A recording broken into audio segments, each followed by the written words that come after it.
good whenever this finds you. Welcome back to the Mole Lotus, or if you're just joining, welcome to the Mole Lotus. I am the Mole Lotus, Jess Grace, and this channel is also called the Mole Lotus, so named after those that have just started a little further down than just the muddy waters in order to bloom into a beautiful lotus flower.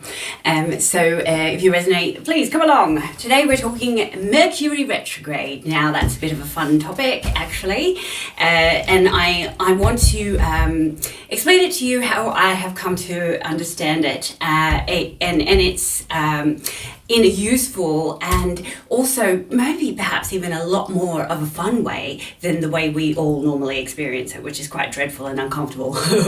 Yes, if you know what I mean, you know what I mean. So I will, because my brain is soup, the way I understand Mercury retrograde is it's this period of time where Mercury appears to be going backwards. It's not, it's an illusion.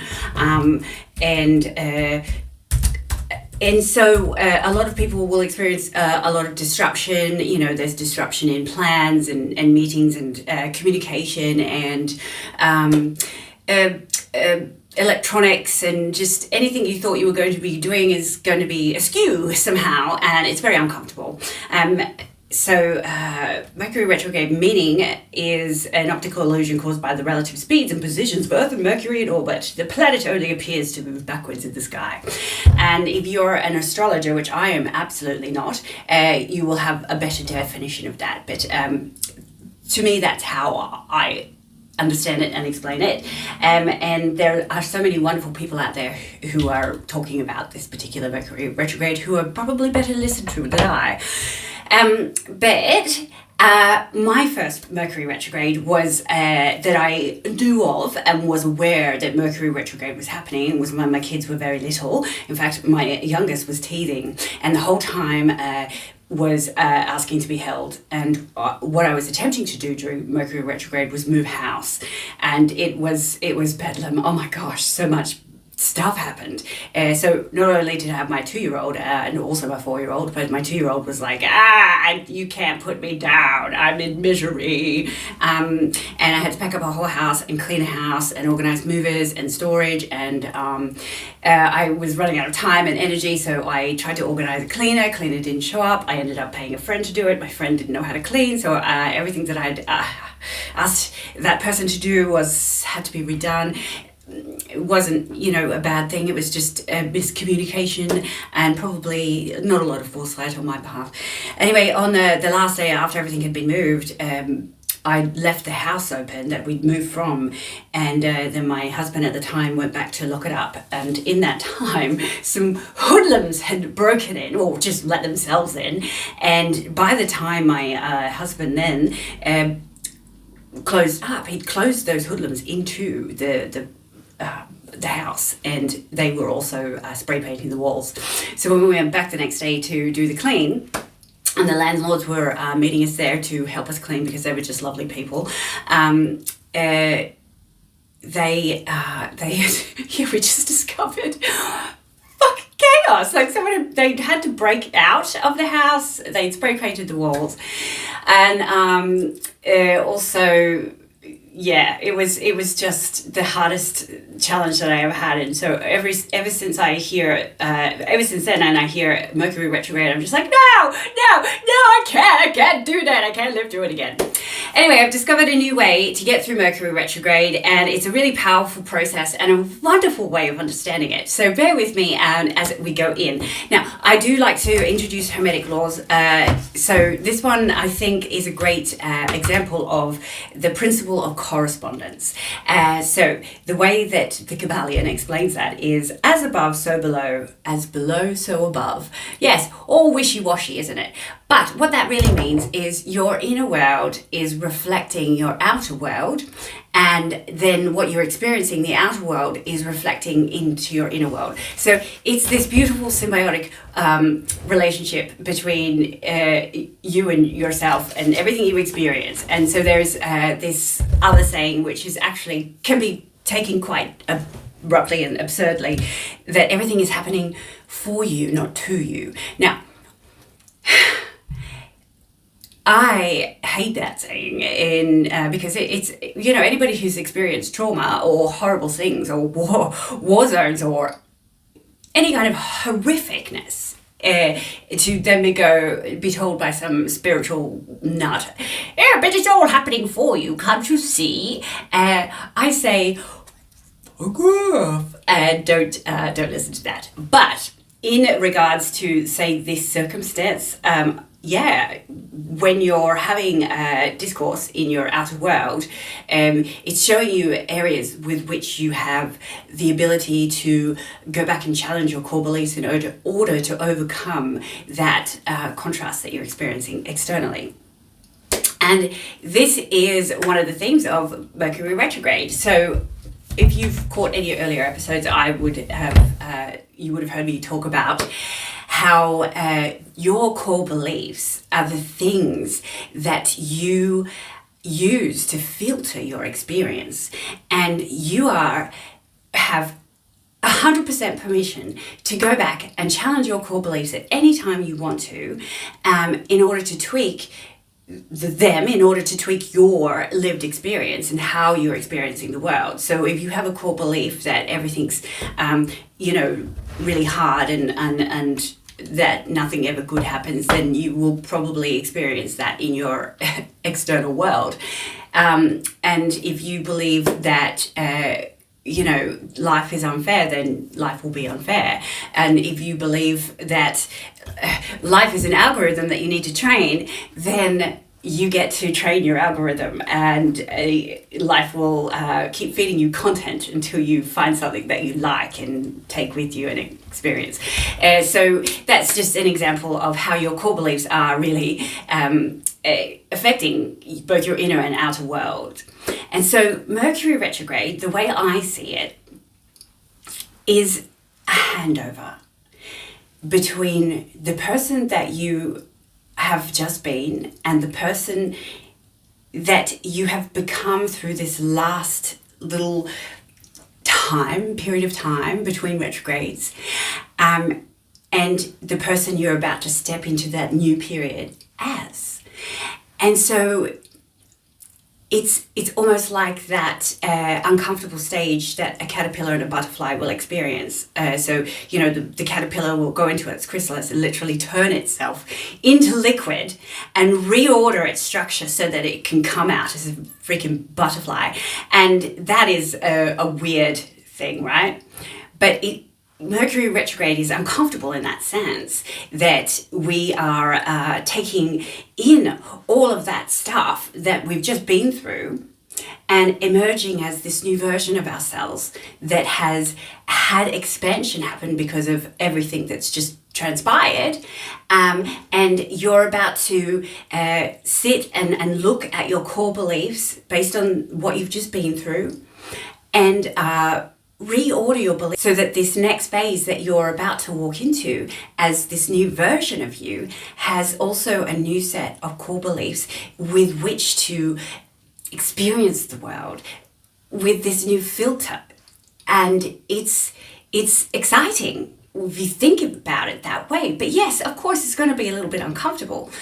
The way I see it, that Mercury retrograde period is like when you're the other day I was doing a photo shoot, pretty cool, it was probably up here somewhere, and I had this big tutu on, and I was walking around in this sort of small cluttered space because everything was sort of set up like a set, and I was just knocking stuff over left, right and centre because my tutu was really big, and it was bigger than my normal encompassing space. And so yes, it was clumsy and hilarious, and I wish I'd filmed it, but I didn't.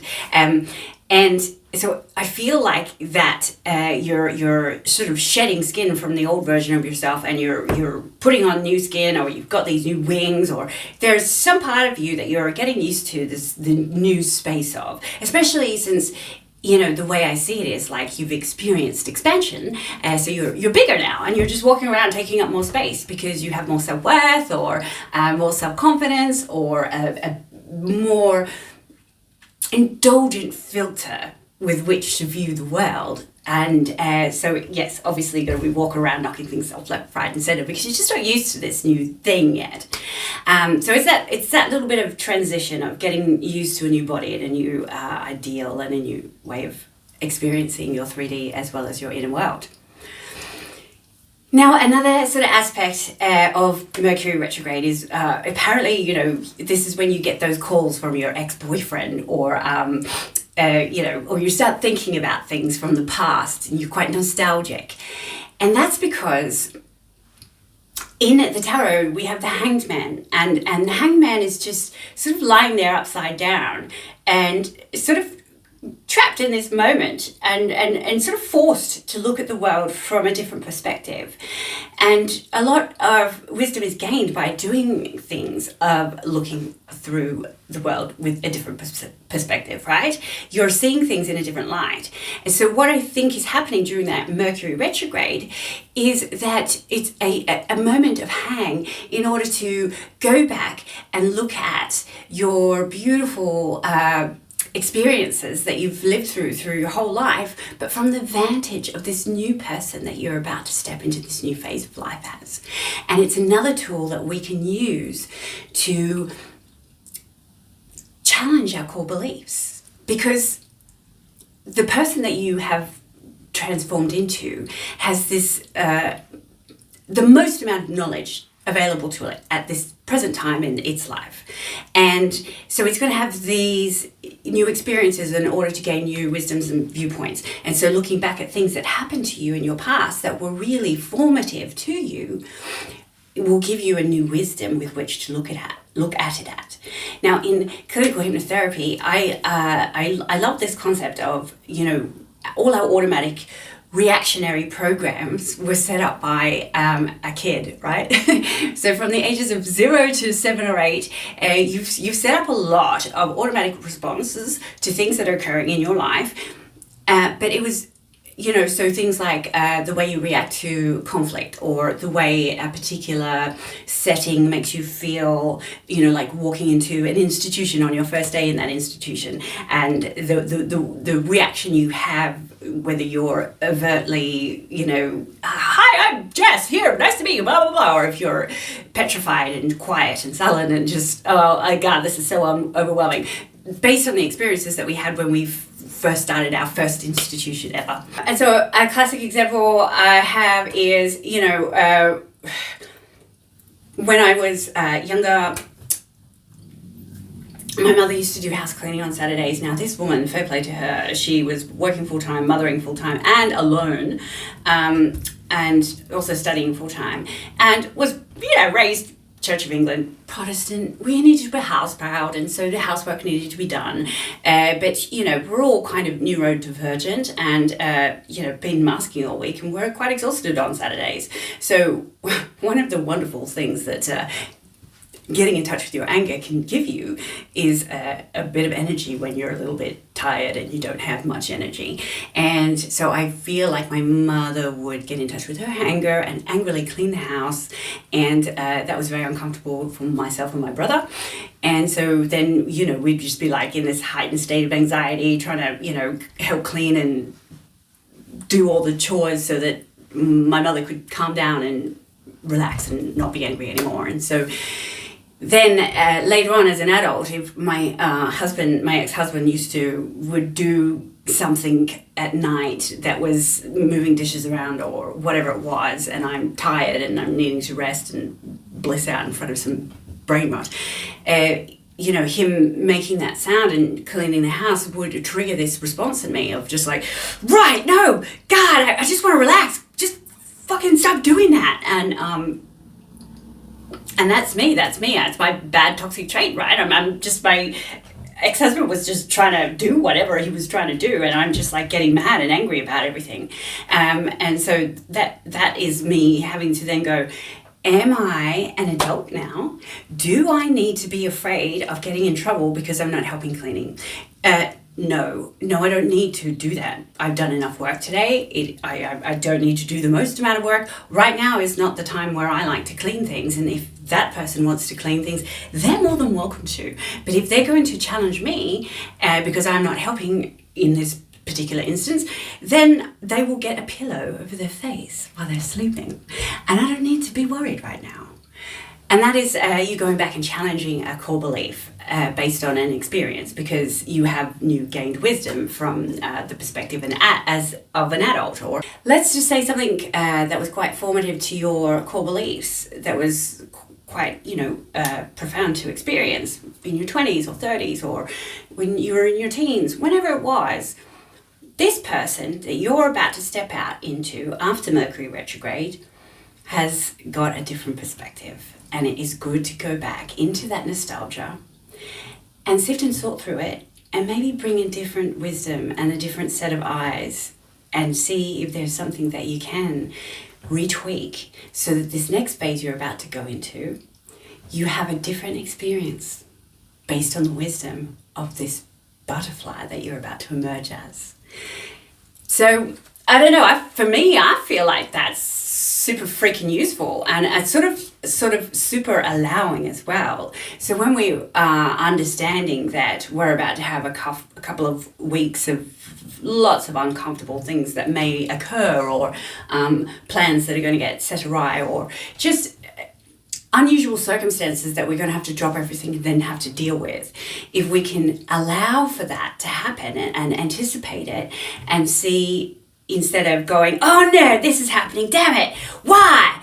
We could go, all right, show me what it is that you would like me to look at, and go back and revisit and think about and readjust, and what parts of myself that have grown that I need to get used to the size of, and just sort of use it as this training experience, but also this handover from who I was to who I'm becoming, a space of inner exploration. Because if you have the ability and the privilege to be able to sort of stop doing a lot of stuff and just sit and be be in a state of reflection, then, it's like you're wrapping yourself up in a nice little cocoon and allowing yourself to transform. A lot of people get sick. That's what I think whenever I have a major illness, is like influenza or COVID or some kind of gastric, is like, oh gosh, I'm going through some sort of transformation. Some part of me is, dying off. And when I come out of this illness, there is a new version that's coming with me. And it usually does transpire like that. There's this moment when you're really, really ill, and you're lying there and you're just so miserable, and then you start to get better, and then there's this moment, for me anyway, that my urge to clean my environment is greater than my urge to rest and recuperate. And that's when I start to clean and reorganize and get things back into the way I want them to be, so that tomorrow, when I'm feeling better, I can start this new life as this new version and be ready and prepared to go. And so I just think that's a really beautiful way of viewing these times that are sort of super uncomfortable. I really feel like, basically, I mean, it's a very short episode, but hopefully you'll understand that concept that I'm trying to convey to you, that Mercury retrograde is a little bit uncomfortable, but so is becoming a butterfly, and yay, a butterfly. So cool little fact, if you see a seagull and it catches your attention and it's flying high in the sky, that's Blobby God's way of, or the universe, spirit, however you identify, way of saying, hey, look at this through a different perspective. And sometimes that really gives me lovely, lovely pause to do so. And the other day I was out running and I saw this big, beautiful sort of seabird, which looks like a seagull, but it's just giant. And it flew past me, and I was like, oh, you're so beautiful, I love you. And then a minute later, it comes back and just totally drops this starfish in my pathway. And I sort of run up to it and just go, oh. And then I'm looking around, none of the other birds were interested in it. It wasn't like this thing, but I looked back at the seagull and was like, that's for you. And I was like, thank you. And it was just such an odd experience. But that happens a lot, especially when you like to talk to spirit through animals and birds and entities visiting you, but that is the different perspective, bringing me a starfish, which is the symbol of transformation and inner transformation and spiritual ascension. So what a cool little thing to happen. So that is the episode, really short and succinct this week, but if you have enjoyed this, please like and subscribe. If I don't resonate with you, I wish you the rest of your life to be really wonderfully and great. I've got a couple of things coming up. So there's the reintegration of the feminine aspects of sexuality. So interesting. And I also wanted to trial a little thing, so let me know if you're interested, where I sort of curate some cool content that I'd found during my travels on social media. Sometimes, you know, this endless scrolling that we do can become quite overwhelming and actually quite bad for us, and we can't actually hold on to that much information. So, you know, I love Instagram in that there's so many cool people doing so much cool stuff and they want to tell you about it, and I'm really intrigued by it, but I would just do it in small measures, and I've been saving things to share with you guys, so look out for that as well. Have a great whatever it is that you're in amongst at the moment. Enjoy the rest of it, and I'll see you at the next episode.